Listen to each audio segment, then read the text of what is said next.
What is going on, everybody? Welcome back to another episode of the Waterboy Podcast. It is episode 335, and we have the biggest weekend of college football of the season to preview. And Everett, I am proud to announce that I will be boots on the ground, on foot in Seattle, Washington, to watch the Ohio State Buckeyes kick off their conference schedule in Seattle on the road. One of the toughest and loudest environments in college football, like decibel scale level.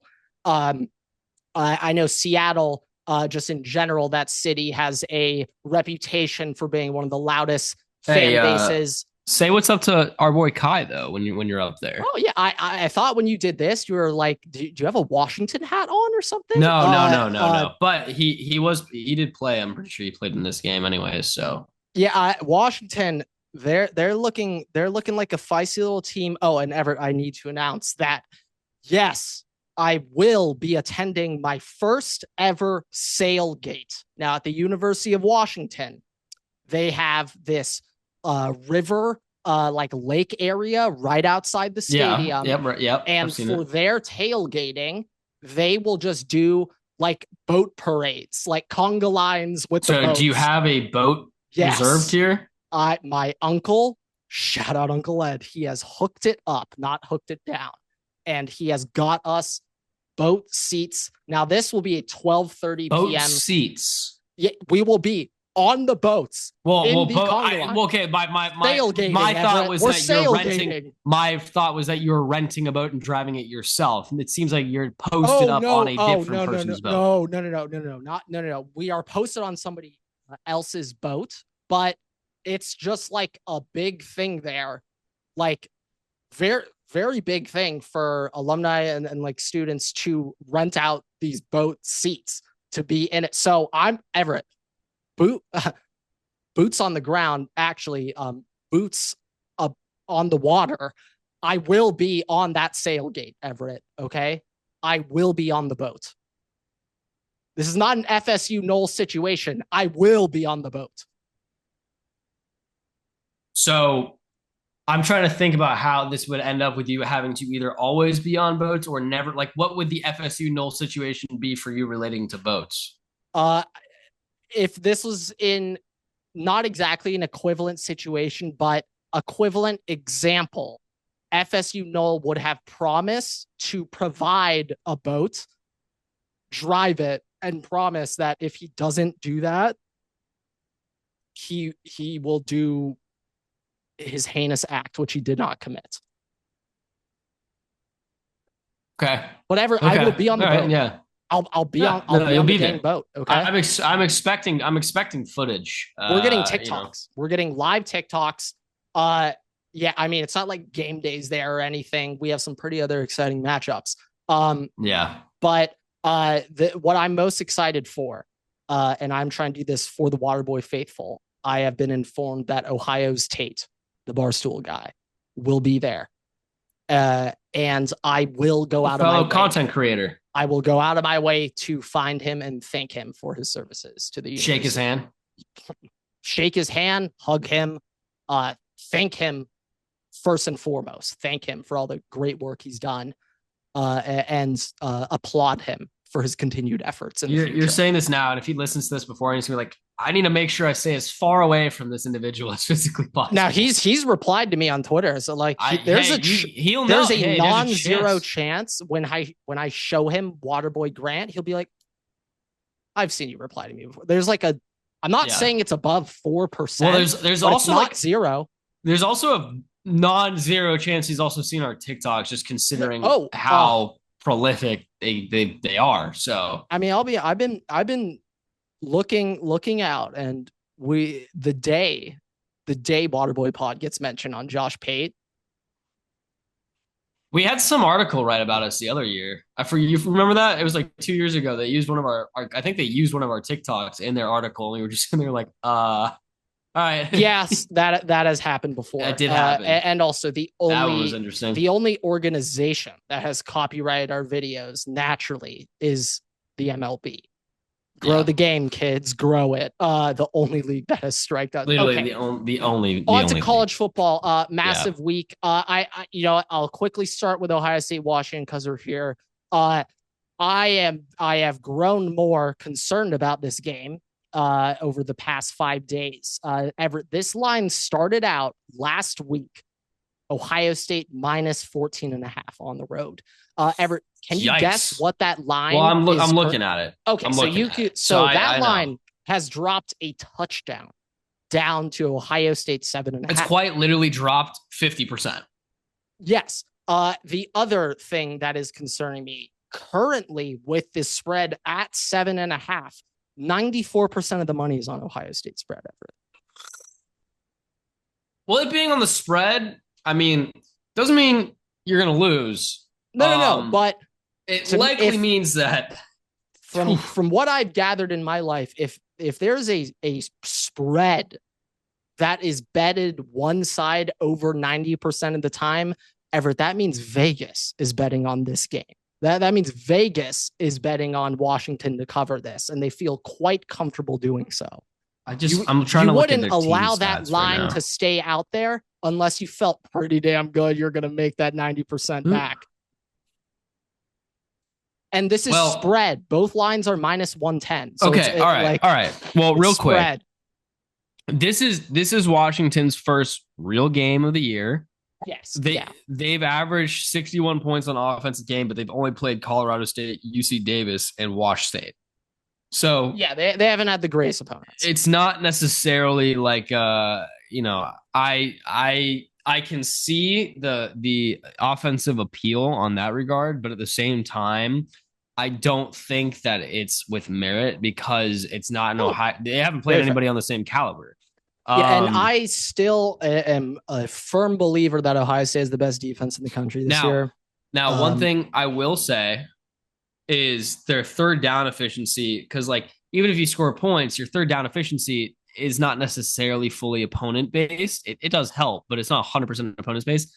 Their third down efficiency is 75%. That is a stat that I am very interested in. They've 3/4 of their third downs. That's one of the craziest stats. I have never heard of a rate that they are high. 27 for 36.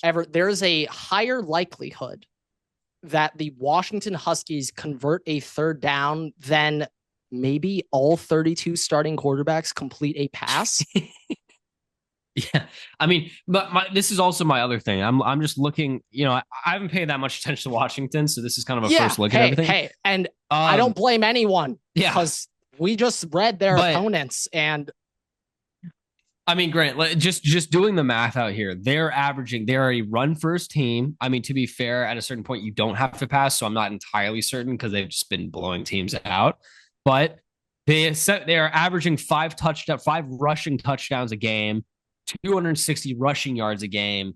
If they are, in fact, a run first team, that is something that I would probably be okay with as an Ohio State fan. And actually, this is a storyline I've been following. Their running back has been electric. I believe his name is Jonah Coleman. He's been unreal. He has 9 touchdowns through 3. He's averaging a hat trick a game, Everett. Okay. So yeah, like I will say though, from any analysts I've been hearing about, everything's been on Damon Williams. He's our quarterback. The problems that I think Damon can expose against Ohio State is his running ability. Now, I don't exactly have a comparison for it. He's not Lamar Jackson. I would say it's a little more like a Kyler Murray or a Thomas Castellanos. Also, I mean, just can make some guys miss behind the line of scrimmage. He's got through 3 games. He's got 220 rushing yards. Grant. He averages 6.5 yards per carry. So that's extremely for a quarterback. Good. And that's like that because sacks count towards your rushing yards. I mean, look, just investigating this, like I do think generally that there's a little bit of overhype into Washington just because this is a first test. They haven't played anybody that's on par with Ohio State, so you really don't know. But I do get specifically the offensive appeal. Defense, I don't know. But you could get in a situation where this does become more of like a we got to score high. Like both defenses kind of give in a little bit. Yeah, I think for this game to be tight, for Washington to cover, and according to Vegas, they're quite comfortable predicting Washington to cover this game. I think the key will be getting off for Washington's defense. They need to get off the field, whether it's turnovers or 3-and-outs, and specifically 3-and-outs, not turnover on downs on the 40. Not like they need field position. Okay, they need field position. But their key is going to be turnovers, stopping Ohio State, making them punt, and then you need to take advantage of you need to connect on your shots. You need to hit big plays on Ohio State to beat them. You're going to need to get big plays. And what the run game presents, that's a problem. You have two threats back there. That's an extra hat in the box you have to account for, or you can't account for. That's going to be a problem. They could be getting some long runs against us just on some option run plays. When it comes, all right, slight issues with the Wi-Fi connection. The Wi-Fi may or may not be stable right now, boys. But back to the Washington offense. I've been hearing a lot about the pass game. That's what I'm most concerned about in how they could make some deep plays. But the last thing I want to highlight, Everett, as it currently stands, the Washington Skis, they have one receiver essentially on the team. And I will wait a split second for me to buffer and load in and make sure everything's all nice and clean. I will wait one more second. It is looking a little spooky right now. One more. It should be fine now. Is it okay? Okay. What the audible? I think it's okay. The audible we've had to make is close out many of the stats and analytics tabs I had open. So we're going to be a lot of Waterboy analytics today, boys. But how it currently stands, the Washington's passing offense, they have one receiver with over 100 yards. Denzel Boston, 250 yards, 16 catches. Their next highest receiver and next highest reception leader on the team is their running back, Jonah Coleman. Third highest receiver, 6 catches, 104 yards. But the way it's looking, Everett, there's one threat in the pass game. And if I were Ohio State, I don't even know if we have to double him. We might let him be one-on-one the entire game, and Jermaine's probably still going to win. The key is going to be shut down the run, 7 in the box, account for the quarterback run. We are stopping the run. That's the game. I didn't do this homework 30 minutes ago. I don't even know if I would have done the homework had the Wi-Fi glitch not occurred, but that's what's going to, that's the game. Yeah. That's the football game. Okay. I mean, I'll ask you this as the biased fan, if you were to take a spread, what spread are you taking? You should certainly be taking if just any bet ever, if the public is ever over 90% on one side, you take the other. There's no additional analysis needed. You just take the opposite. Okay. All right, Grant. Game of the week. Honestly, game of the week. Game of the week. You tell me what you tell me what's the game, because it should have been this game, but after I still think it's Oregon, Penn State. Yeah. Well. If Alabama doesn't lose, it's that over Oregon. Yeah, I mean, yeah. Yes. Yeah. But we gotta look at present. We gotta look at the present, Grant. We gotta look at the present. Alabama, Georgia last year, that arguably rivaled the Rams Chiefs. No, yes. But we got to look at the present situation, and that's Oregon, Penn State. That is currently the game. True, in my opinion. Okay, so we'll focus on the whiteout first. Both teams undefeated. Penn State a 3.5-point favorite at home. Whiteout. First things first. We're not talking about the game. We're just talking about the optics. James Franklin needs this win a million times more than Dan Lanning does. James It's Franklin, like every big game, though. exactly. James Franklin needs this. If they lose this one,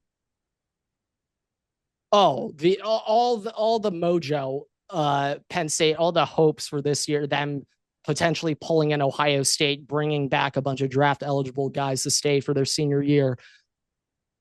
They need to win this. James Franklin needs to win this specifically.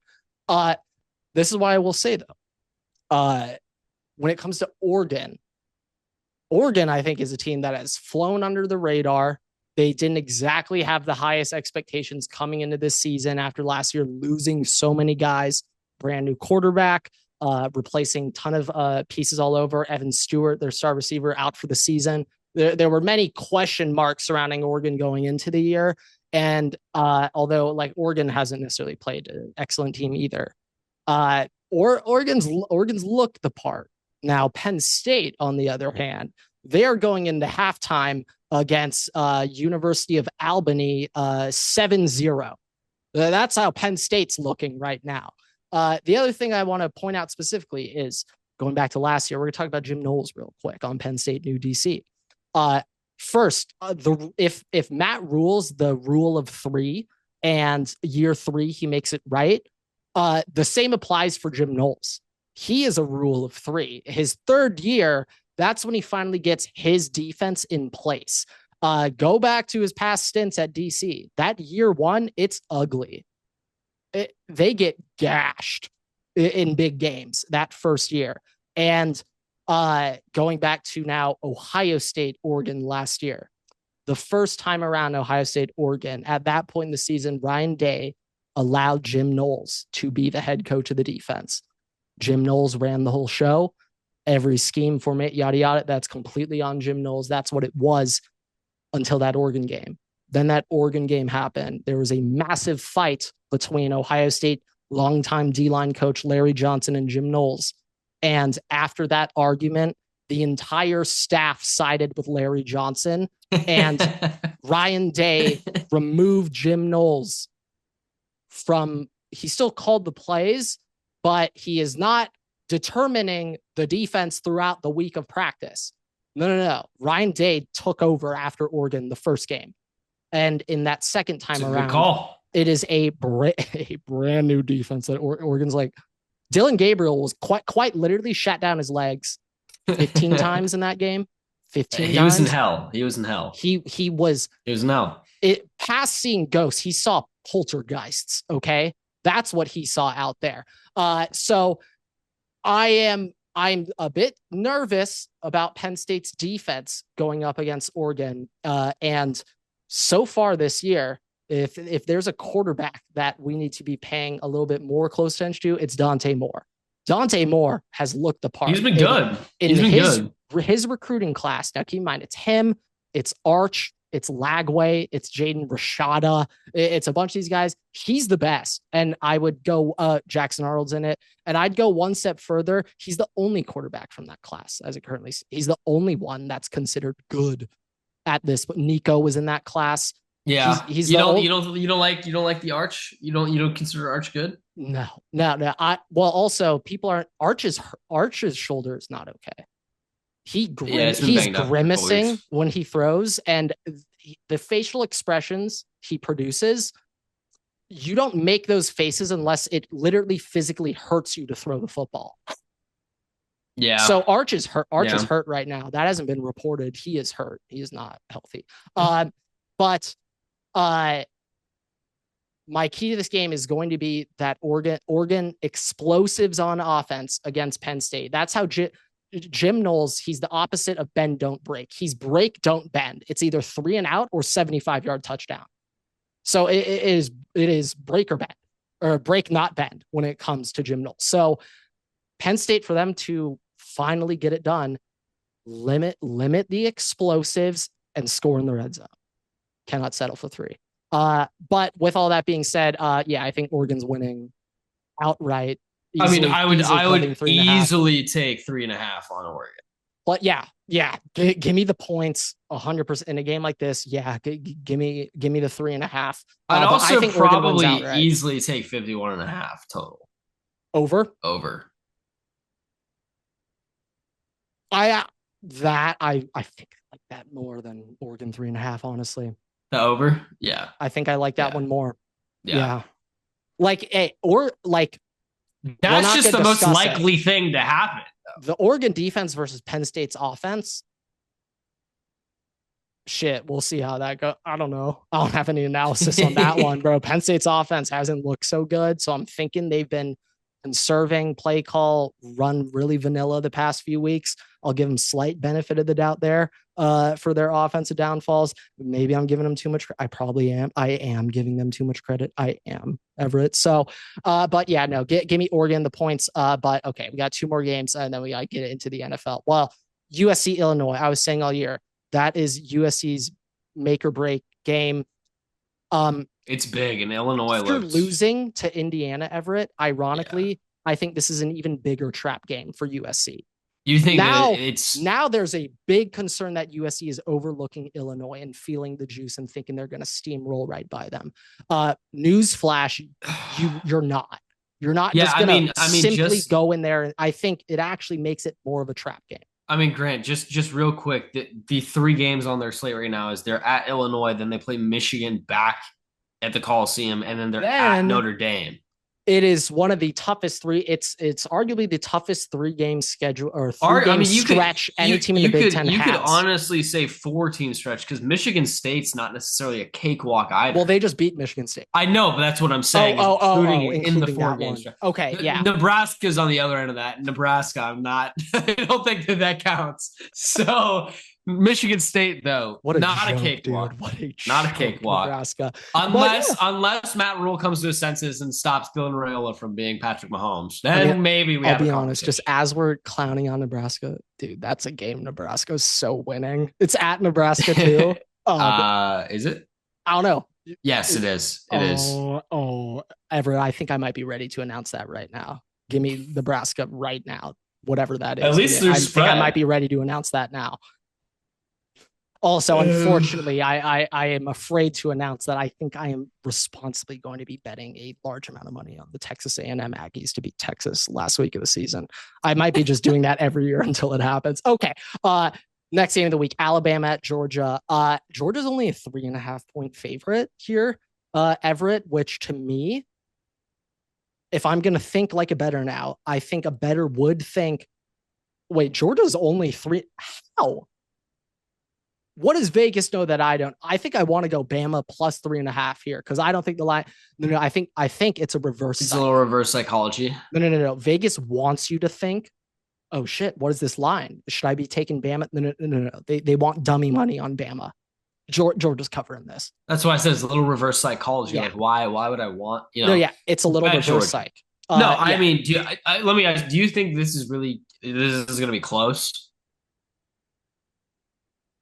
Honestly, yeah. One score game at halftime. Maybe a team I'm talking about end score, Grant. I'm talking about end game score. 2 touchdowns. Hey, even if a team wins by 2 touchdowns, doesn't necessarily mean it was a blowout. No, I'm not saying blowout. By close, I mean like you coming down until the last 2 minutes and you have a chance to win the game. When there is 3 minutes left on the clock, there will be meaningful football played. Okay. That's what I believe. All right. Okay.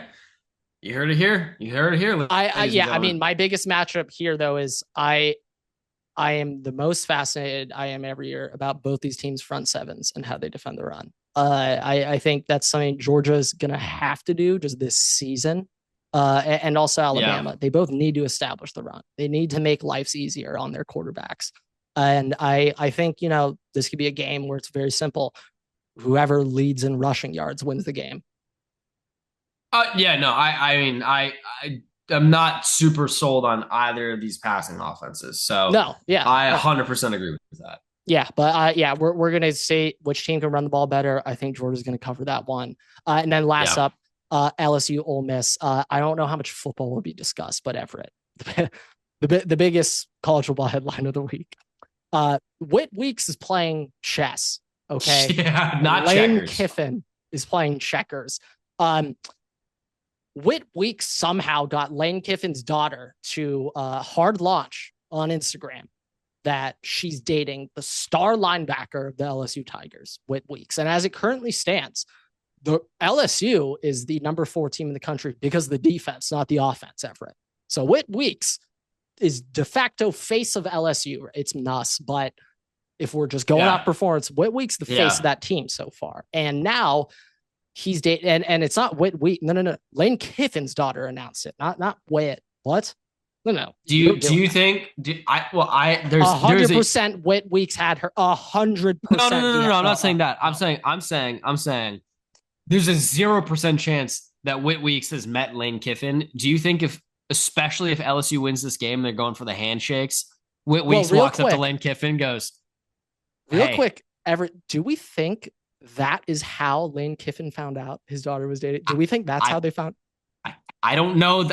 Hey, maybe we got to watch the Lane Kiffin doc. I actually refuse to watch anything Lane Kiffin related. You can watch the Lane Kiffin documentary. Are you talking the Netflix doc? Yeah, I think it's Netflix, or is it? Lane's not in it. Whit Weeks. No, there is an Ole Miss documentary just for. No, there's a Lane life. It's like the life of Lane Kiffin or something. Some documentary. I don't know if it's Netflix with that, or if it's ESPN. But in the SEC doc, Whit Weeks a big star on that show. I know this is Lane Kiffin specific. There's a Lane Kiffin specific. I refuse to watch it. You can watch it. I fucking refuse to watch that. But I guarantee you he might be the only coach in SEC football history that willingly invited a camera crew to record them behind closed doors.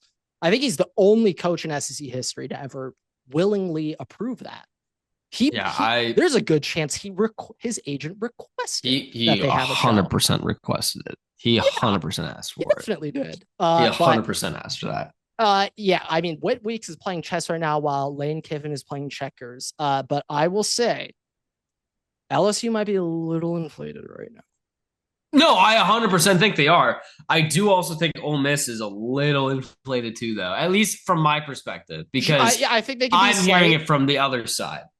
But unlike that Georgia-Bama game, where I think if somebody who just looks at the spread sees Ole Miss as a 1.5 favorite over LSU, I'll tell you this is much. One where I think the public would be thinking, Grant, we were talking slamming the over for Oregon, Penn State, under LSU, Ole Miss, under 55.5, under 55. Oh yeah, under for this one for sure, under 55.5. I don't even. No analysis will be made on LSU's offense versus Ole Miss's defense. I couldn't tell you a thing about Ole Miss's defense. This is the LSU offense. I know what they are. All right, this is Trinidad Chambliss's second start. Trinidad Chambliss. Which side note, Chambliss. That might. That's up there. That's up there for names. That's up there. This is his second. I think consecutive start. I think last week versus Tulane was his first one. Which, by the way, just dick move from Lane Kiffin to make us have to deal with that. But Simmons is hurt. Oh, I didn't know that. I fully thought Austin Simmons chose. Okay, no, he didn't get that. Austin Simmons is okay. That clarifies it. I didn't realize that. That's good to know. He is hurt. But I mean, the offense looked a lot better with Chambliss anyway. So I don't think Austin Simmons is getting that job back if he comes back healthy. Well, that's why the whole time I said Tulane had a chance to win. Transfer portal, Everett. Transfer portal. The whole time I said that Tulane had a chance to win was because I thought Austin Simmons was playing quarterback, and then they announced that Chambliss was. I did not know who Trinidad Chambliss was. No, but now we do. Now we definitely do. I can't stop saying his name, Everett. Trinidad Chambliss. Oh my god! But I will say, based on just performance, we've had a very large discussion in the state of Louisiana trying to do LSU versus Tulane. I will just come out and say, after last week, I expect a better performance from LSU than Tulane gave Ole Miss. So, I mean, I think that LSU will win the game personally, but I know you don't necessarily agree with me. Yeah, I think I see this line. I look at it. I think a normal person who's invested in this stuff would look at it and be like, how is Ole Miss favorited in this game? What? I mean, it is in Oxford. Well, Well, sure, but I just how LSU's like I Well, just also, it's it kind of tells surprising that me. LSU's not favored. Yeah, but it is kind of telling me that if it's 1.5, like if this was neutral center in Death Valley, like it would be LSU favored. Well, sure. But I think with this one, unlike Georgia Alabama, where you see that spread and you might want to go Bama, um, I think this is one where people are like, oh, LSU easy, for sure. Kind of like the last one, like, oh, Georgia easy. But no. Like this Vegas is betting on Ole Miss on this one, Everett. Vegas is betting on Ole Miss on this one. And I personally refuse to bet against Vegas.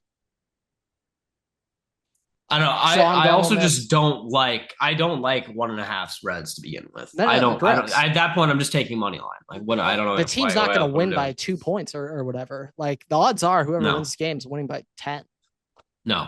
Yeah. I mean, I like LSU. Got to stick to the state favorites here, but I also have a crazy bias against Ole Miss. So Yeah, I mean, take everything with I say with a grain of salt for that game. But shall we get into the NFL now? Yeah, that'll wrap up college football. On to the NFL. Not a great week to be the Waterboy pod on the picks. Grant, last week, how many games did you get? We switched 2 picks, so I think we tied, right? Yeah. I went 10-6. I went from 81% on the year to 75.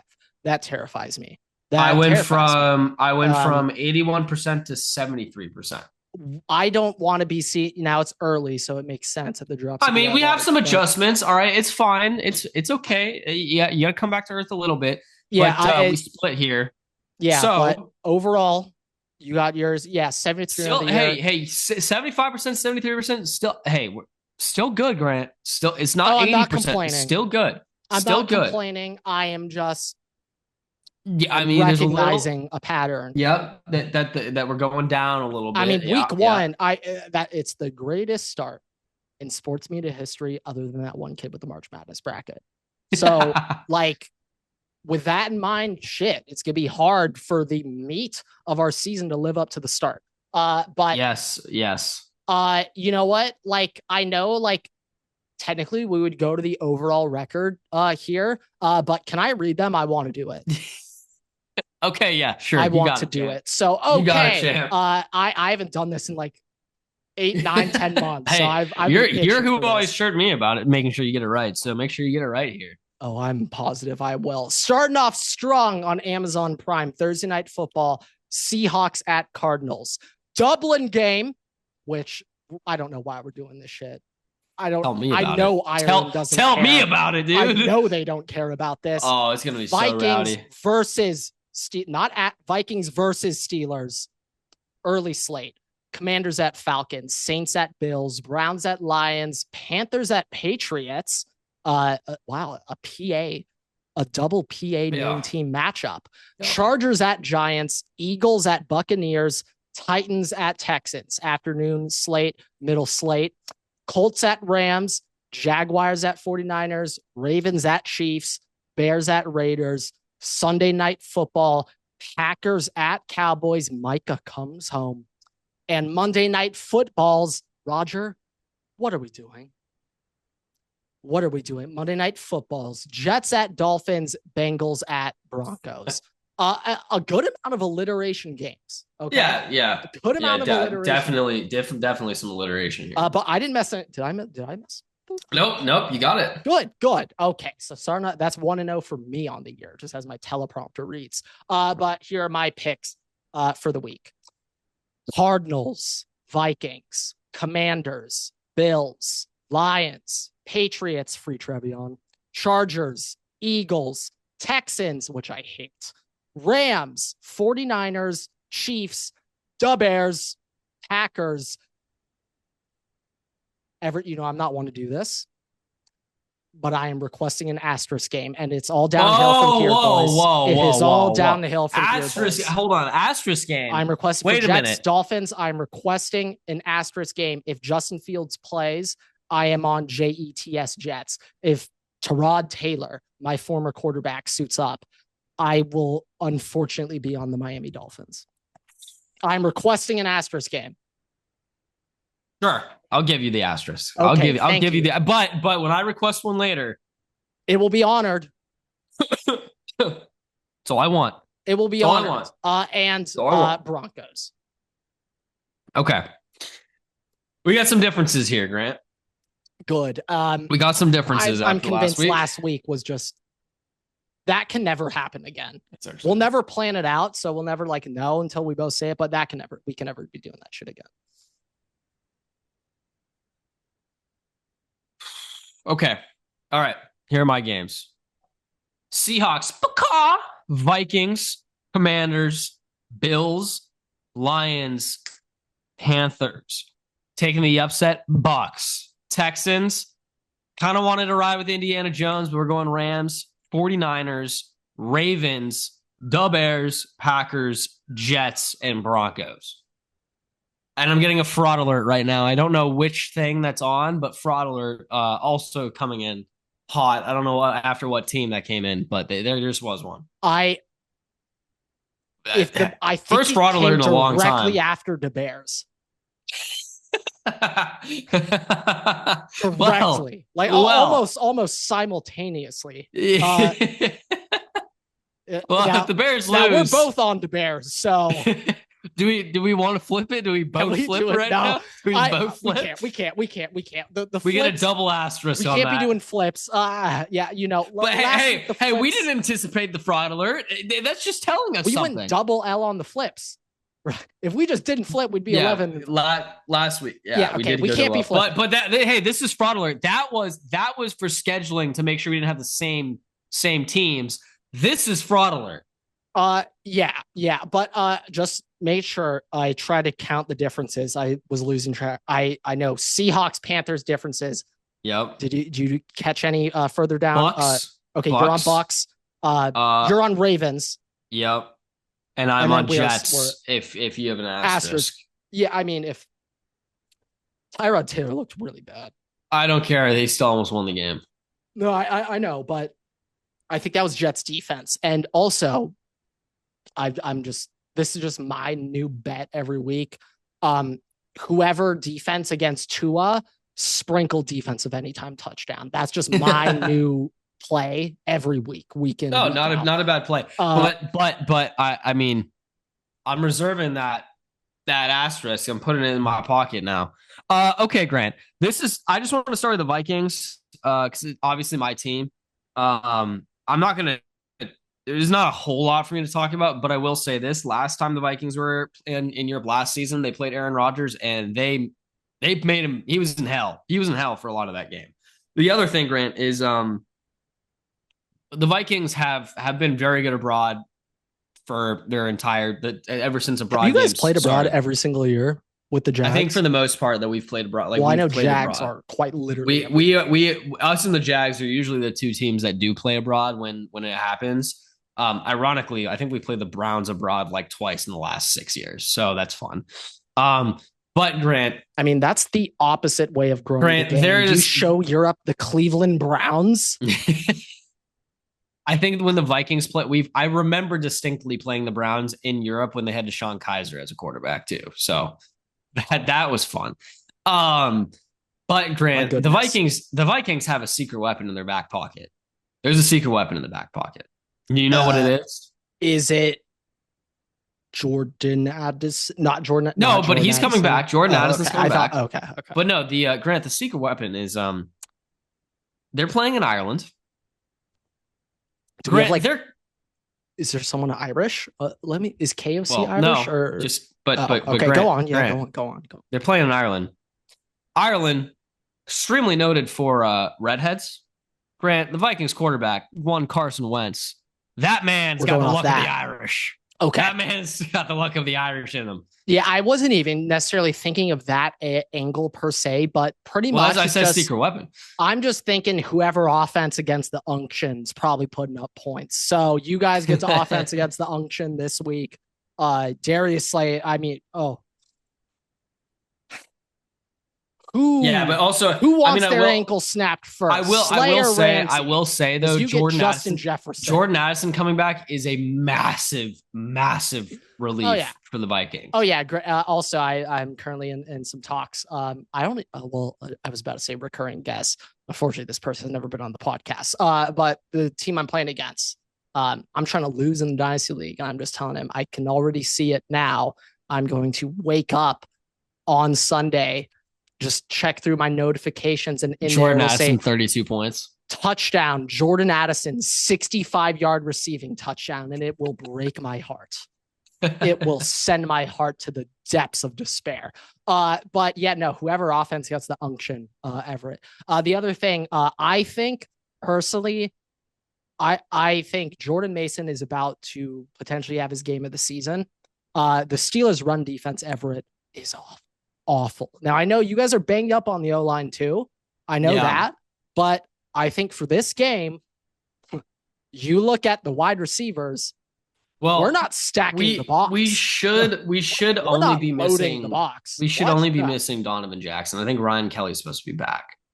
Okay, like Donovan, I was thinking of. He's out. He's out until our bye week. Ryan Kelly, unless his concussion is really bad, he should be back. Regardless, I still think this could be a big Jordan Mason game. I think he's going to look really well. I don't know if it's necessarily going to be all rushing.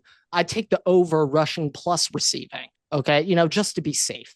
There might be a little dump off in there. Who knows? But I expect Jordan Mason big game. That's an anytime touchdown bet right there. Might be sprinkling on a brace. I mean, I would 100% take an on-time. I would 100% take an anytime touchdown. I would easily toss him into the parlays for the touchdown. That's very, and 100% would take that. But yeah, no, I expect big Jordan Mason game. I think Vikings gonna look good in that. You guys kind of also playing these Europe games, that gives you a big advantage over other teams. Like you quite literally know how to travel and how to prep and how that whole week is like. The whole team knows what it's like. So yeah, we're also in Europe back-to-back weeks for the first time that as well ever team. I mean, we are playing the Browns the next week. It'd be nice if it was like but the still, Lions they got to travel that week. But my point is that they're already in Europe. You're staying there for what the fuck? That'd be we're not so flying funny. back to the United States. Yeah, all right, guys, let's get back on the plane. Do you have any information where they're practicing? They're practicing at like Arsenal's training facility or anything? I have no idea. I've seen videos of it, and they're legitimately just on a fucking normal field. And nobody cares, so they can do that without security. No, actually, people probably walk by and they're just like, "The fuck are these lads doing? Get off the pitch, mate!" What? we had it scheduled. We got a match. We got Sunday League footy on, mate. I love how it's every adult in Britain, they're in a Sunday league. Every single one. Like I think that is D10. The 10th league in English soccer. I think that's just Sunday league. I think Vikings, you guys are gonna roll pretty easily there. Chargers. My quick little comment first. Jackson Dart first start. I've been saying this a lot, like both to you and some of my Giants friends. I actually think this is a good. Look at the next couple of Giants games and who those starts could be against. I think this is your game. If you're going to start Dart now, I think this is your one with no Khalil Mack. The Chargers defense looked pretty good. I've been really impressed with Tariq still. But I think I still got to see it a bit more to be like Tariq still is a top 15 corner in the NFL. I mean, it's only been 3 weeks. It's only been 3 weeks. Yeah, no. Yeah. I personally, I've seen so much of Jackson Dart. I don't know if this first start's gonna be electric. If I'm the Giants, we are running RPO peak slant, 28% of the plays with neighbors on the slant. And we're literally Jackson Dart. You get the snap, you stare at Diane Henley. Or just an orbit screen too. Also that to neighbors. The very first play of the game should be a screen to neighbors. Get Jackson Dart a complete. That should be the very first play. This is what it is. This is what it is. Just RPOs. You either feed it to Cam Scatterbo, who doesn't care about his well-being, Yeah. Or you give it to That's- Malik Neighbors. Yeah, I mean- That's the solution. I hate to say it, but I saw this comment. It's a CTE speed run. That's the last time I'll say it on the pod. But And you know what? You got to respect him for it. oh yeah, You got to respect him for it. as a former lineman, oh boy, would I be blocking a little harder for Scatabo behind me? Oh boy, what would I be going a little bit extra for Scata business back there? I don't give out that business nickname unless you're about the business. All right. Oh yeah, 100%. Scata business and AJ business. All right. Those are my two businesses. AJ business might be losing that AJ business. designation. AJ business. He's turning might be in to a AJ recession. It might be AJ bear market or so.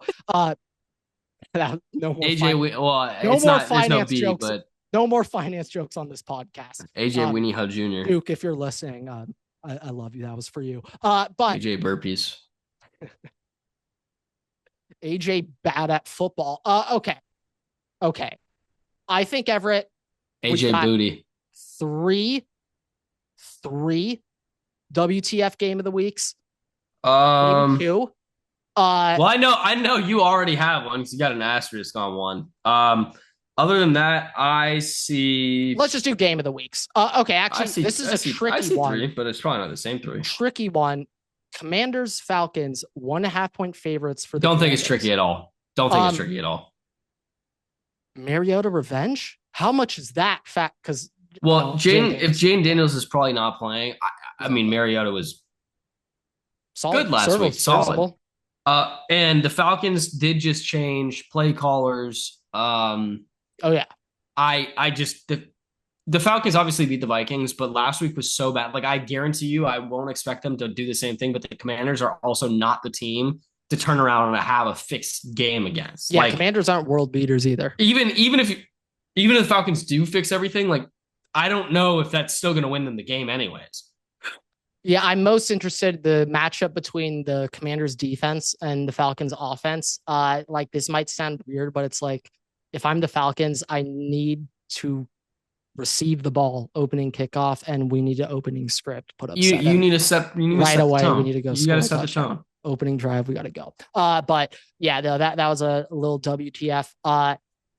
Eagles Bucks. That's a pretty solid game. You went Bucks, I went Eagles. So here's my logic. The Bucks are always a team that people kind of overlook a little bit, at least in the public. And my thing is, yeah, Mike Evans is out. But Grant, when the everything's on the table, the Bucks come out and they fucking play. The Bucks fucking play. And they've done against the Lions multiple times. If a team is gonna come and not necessarily be expected to pull off a win, the Bucks are the team that will pull it off. And I just like the Eagles have not looked like a juggernaut, like we've talked about. The Bucks have looked good. Chris Godwin should be back this week. Mm-hmm. I expect that it's a close game, and I think I'm giving the tip of the cap to the Bucks just because they also, by the way, they're signing 450-pounder Desmond Watson to fucking prevent this tush push. So, he's on the active roster. I at least saw some report that they're signing him. Don't know if he's officially signed, but I saw a report that they are signing him. So, hey, if there's one thing, tush push answer. Hey, that is one play he's going in on. Tush push. Well, yeah, we'll see. But on paper, if you were to create a tush push stopper, I think that's the guy you build in the lab. That's it. Yeah. I think Desmond Watson's your guy to go with to stop that. I like the Bucks in any game and Frankie Louvu. Gonna need him too. In any game where it is a matchup against the Bucks versus a top 3-4 expected team, I always like the Bucks in that. Because the Bucks are a gritty team. They're a very gritty team. Baker Mayfield is really gritty. He's a gritty guy. I like him. I like him in those kind of games. Yeah. What I'm most interested, not necessarily for this game, but kind of long-term season outlook. I am very interested to see how the Bucks offense looks with Godwin in. I know Mike Evans out. I'm not even necessarily thinking about Mike Evans, but Godwin and Emeka. Those are your receivers. Now they're both similar build slot guys. Run your underneath high PPR. I mean, don't even forget McMillan's coming back too. He is. He'll come back at I some thought it point was- this I thought it season. was- well, like, but he's on Not IR. this week. Yeah, Not yeah, this week. okay. Yeah. Like but I for was more so for saying this in week, general. like I'm very interested to see how this slot X split is going to look. I would imagine Emeka will be going out wide. I would imagine. I don't know, but I would imagine Emeka's bumming outside. Godwin, you're in the slot.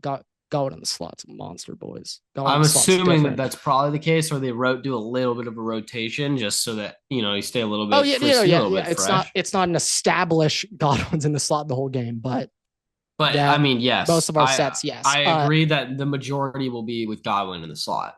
What's been interesting to me is like I think those first 3 weeks, you have Mike Evans and Igbuka out there. If I'm defending those two guys, Mike Evans getting the focus, and we're letting Emeka get one-on-ones. With this one, with Emeka going out wide and Godwin in the slot, I'm imagining, well, just naturally, Emeka's be getting the doubles out wide instead of Godwin. But I'm slightly concerned how this could affect Emeka. I think with Mike Evans on the field, that actually boosts Emeka, having Mike Evans out there, because Emeka's the slot guy. He gets one-on-one with a nickel. Mike Evans is getting the double. But now, with Emeka going out wide, I think he's going to be drawing the doubles now. So, like that, I'm just interested. Until Mike's back, yeah. Well, yeah. But I'm like, for this specifically, I'm interested in the usage, and I feel like that may add a slight wrinkle in the mix. But if there's anyone who can just plug in a new guy and keep the offense rolling, it's Baker in that offense. So I wouldn't worry about it too much. And then okay, well, enough Ravens Chiefs. We went different here. I'm so traumatized by the Chiefs. I can't really pick against them. That was a large reason why I picked them here. Help sell me on Look, the Chiefs being 1-3 to start the year. I can't believe that. I mean, that's a possibility. both teams are 1-3. One team's going to be 1-4. Well, both are 1-2. Sorry, that's what I meant. Yeah, one team will be 1-3. Sell me on the Chiefs being 1-3 after this. So here's the deal. Sell me, Grant. Xavier Worthy's been out for a majority of this. We don't know if he's fully coming back. He probably will. But in those situations, their entire offense is predicated on a deep ball, right? You have Xavier Worthy, Tyquan Thornton, who's coming in, who's played pretty well. But when you have the defense that the Ravens have, and you can take away that deep ball a little bit, and you don't have a run game for the Chiefs offense this season, it's been deplorable. Awful. I have a better feeling about taking the Ravens in a game where the defensive line for the Chiefs, George Karlaftis, hasn't been looking great. Yeah, he's just not that great. Now, listen to the thing. I'm aware of this because Chargers Twitter, I see some Chiefs. The Chiefs fans are a bit done with their GM. I was looking through the past Chief draft picks. Oh my. Just miss after miss after miss after miss. It might come back to bite them in the ass if they're not keep building around Mahomes. But yeah. But what I'm just generally saying is I expect we've had a couple games where Derrick Henry's been neutralized a little bit to our surprise. The fumbles the past 2 weeks in the fourth this quarter. Is not one that I expect that. And also the games that the Ravens have played in, if we just look at the games the Ravens have played in, they're 2 losses to the Bills by 1 point. They've had the Lions by 8 points. Schedule.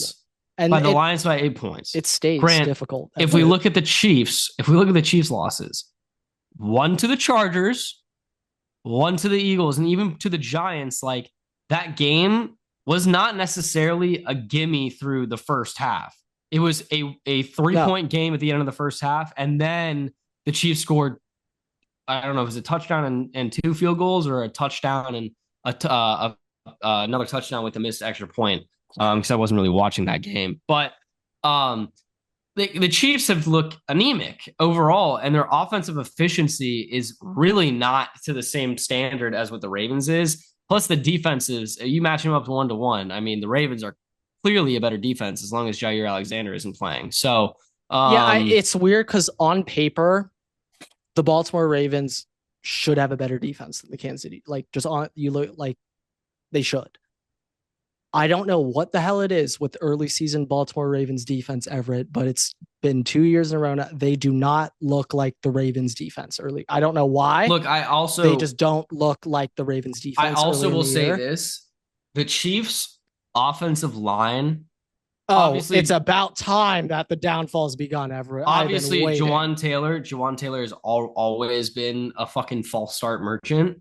But Grant, they've had to fully replace Bears guy left for the Bears, Joe Tooney, and that has left such a massive hole He's on the guard. chemistry of that offensive line. Joe Tooney, guard. Guard, left guard, Yeah. yeah, and that has left such a massive hole in the offensive line, and it has not looked good. It has not looked good Yeah, at no, all. especially in the run game. And Josh Simmons too, your guy, rookie. I mean, I, by rookie standards, I can't necessarily like hate on him, but I don't think that I think the left side of the line has been a very big problem just either way. And it's only going to be less fun when you got to play Matabike and Owe this weekend. All right. This season, Josh Simmons is fifth in the NFL in island rate, meaning he is left one-on-one to block, no help. Fifth most frequently in the NFL. Pass block win rate. Josh Simmons is currently seventh in the NFL. Yeah, so maybe I was wrong. Maybe I'm thinking. So maybe that's I'm thinking not the Juwan guy Taylor. that I would be. I think I might be thinking Juwan Taylor. Then I'm thinking the opposite side. Yeah, that's not the guy I'd be coming after, to be honest. But I do think though, pass blocking and run blocking, they are separate entities. It's going to take time for any O line to gel in the run game. That you don't just go out there and be dominant week one. I also will just say, generally speaking, like the Ravens defense does have the personnel to be able to try and take Travis Kelce out of this game. Oh yeah, and it's not very hard. Kyle Hamilton can phase him out. You just smack him around, like body slam him like three times. You'll get a roughing. The main weapon. You'll get a roughing, so be careful about maybe take that back about body slamming him. But you need to sun him a little bit. If it's the run game and you're that edge, Mike Green, you're taking Kelce's head off. But I just think that the Ravens have looked like a much better team overall, really, than the Chiefs have this season. Oh yeah. No, I think so too. But like, I feel like we're still so early in the year that the past results last 3 weeks is not going to define these teams. No, oh my God, wow. No, I agree. But at the same time, like when it comes to this game, the past 3 weeks results pertain to both teams. Oh, fair. This is my last thing. In the NFL, as an underdog, Patrick Mahomes is 11-1-1 against the spread. Straight up, as in a betting underdog, he is 11-3. Straight up. Like just Mahomes underdog. I'm not going against it. This is my life, Everett, as a Chargers. This is what I know as a Chargers fan. Patrick Mahomes. Okay. Like that's my expertise. So, hey, I know my boogeyman. All right. I know my boogeyman. And this is a spot I'm not going to doubt him in. Lamar Jackson's a boogeyman in his own right. But I think they'll wrap us up here. So with that, thank you guys so much for watching, listening, rate us 5 stars. You can find us on Spotify, TikTok, Twitter, and on Instagram at Waterboy Pod. You can follow me here on Twitter at EverettStakes and at Waterboy Grant. Post notices every week on YouTube and all podcast platforms. So make sure you subscribe, turn notifications so you don't miss a single episode. And we also post exclusive content on Instagram and on TikTok as well. So make sure you check us out there so you don't miss any content. That we'll see you guys next episode. Waterboys out.